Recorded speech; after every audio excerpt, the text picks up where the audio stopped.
Yan, hello po sa ating lahat. So, kung napapansin nyo ay tinapik nga po ni Edu itong si fiancé.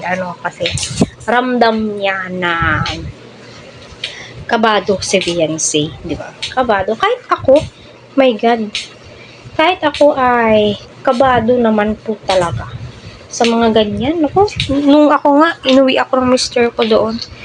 Grabe yung kaba ko kasi nga, nanlilisik yung mga mata ng mga in-laws po natin. Sinong relate dyan?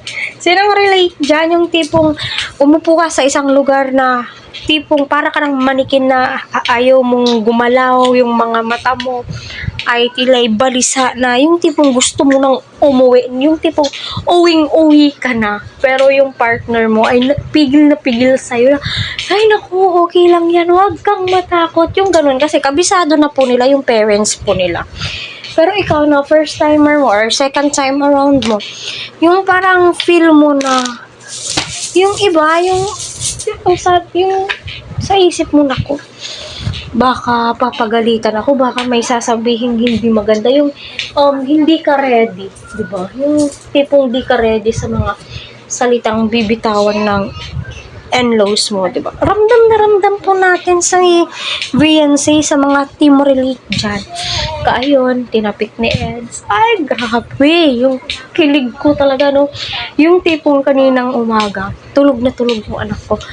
My God, napapahiyaw po talaga ako sa kilig. Yung tipo, ay! Pero alam nyo, napakabait ni Mami Ellen. Napaka-sweet po niya kay Beyonce. Napaka-caring po. Napaka-caring po talaga yun. Masasabi ko, ay, kasarap siguro sa puso no, na magiging mother-in-law si Mami Ellen. Kasi halatang halata mo sa mukha niya na ang bait. No, ang bait ni Mami Ellen. Kaya naku, Beyonce, okay lang yan. Sa susunod mo na balik, pwede kang maghugas ng plato. Charot.